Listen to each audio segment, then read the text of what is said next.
Ever wondered how real estate agents get paid and how it impacts the sale of your home? Today, we're going to be talking about compensation and commissions. We'll break down what you need to know to make the best financial decisions when selling your home. Hi, I'm Ilana Maxka with the dynamic mother-daughter team with Coldwell Banker West in San Diego. First, let's clear up a common misconception. There isn't and never has been a customary, standard, average, or traditional compensation rate. Compensations have always been negotiable and should be based on the value, education, knowledge, experience, and marketing that the agent you hire brings to the table. When you sign a contract with your listing agent, part of that agreement will state the compensation you both agree upon. Remember, no one works for free, right? Hi, I'm Jenny Dumay with Coldwell Banker West in San Diego. Historically, the compensation for buyer's agent was often paid by the seller.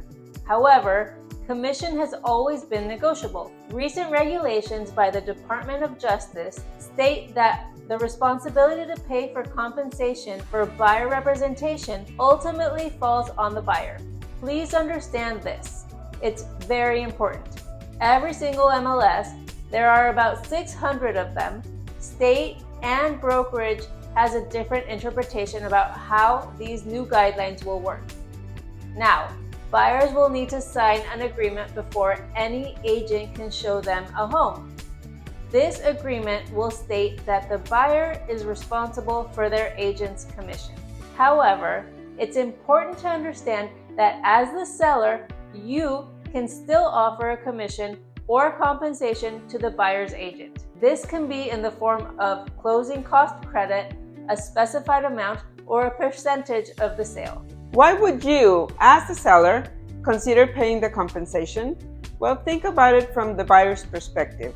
A deal where the seller pays all or portion of the buyer's agent compensation is more attractive than one where the buyer has to cover it all, right?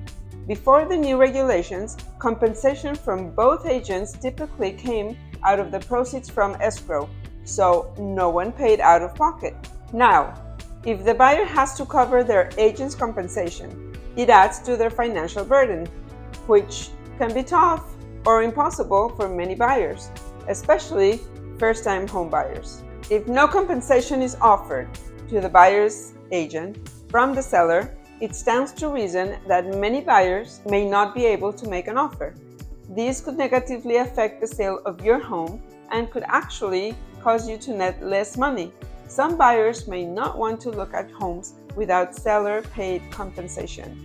Others may advise agents to negotiate the commission to be paid by the seller, and some buyers would have the financial means will still opt to pay it themselves.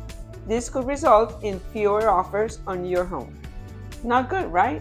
Our advice and the advice of our brokerage is to handle this on a case-by-case basis. Your main concern should be your bottom line, what you walk away with after the sale. We'll discuss what's best for you regarding this as agents show interest in your property. And the reason I say that it's the best idea to do it in a case-by-case basis is because the new regulations state that no commission can be listed in the MLS. Also, the buyer has to sign a buyer-broker agreement with the buyer's representative before that buyer's representative can show them a property. Now, they also have to agree on what the buyer's compensation would be. Now, for example, if you agree to pay X and the buyer agreed to pay his agent less than that, why would you agree to pay more? That's why I suggest to do it in a case-by-case basis. Now, let's talk about market conditions. Market conditions, inventory, buyer interest, and the desirability of your home will all play a role in this decision. It's a case-by-case scenario, and we'll also discuss it as we go along. The goal is to ensure you get the best possible outcome for yourself. Thanks for watching Module 4 and see you in the next module.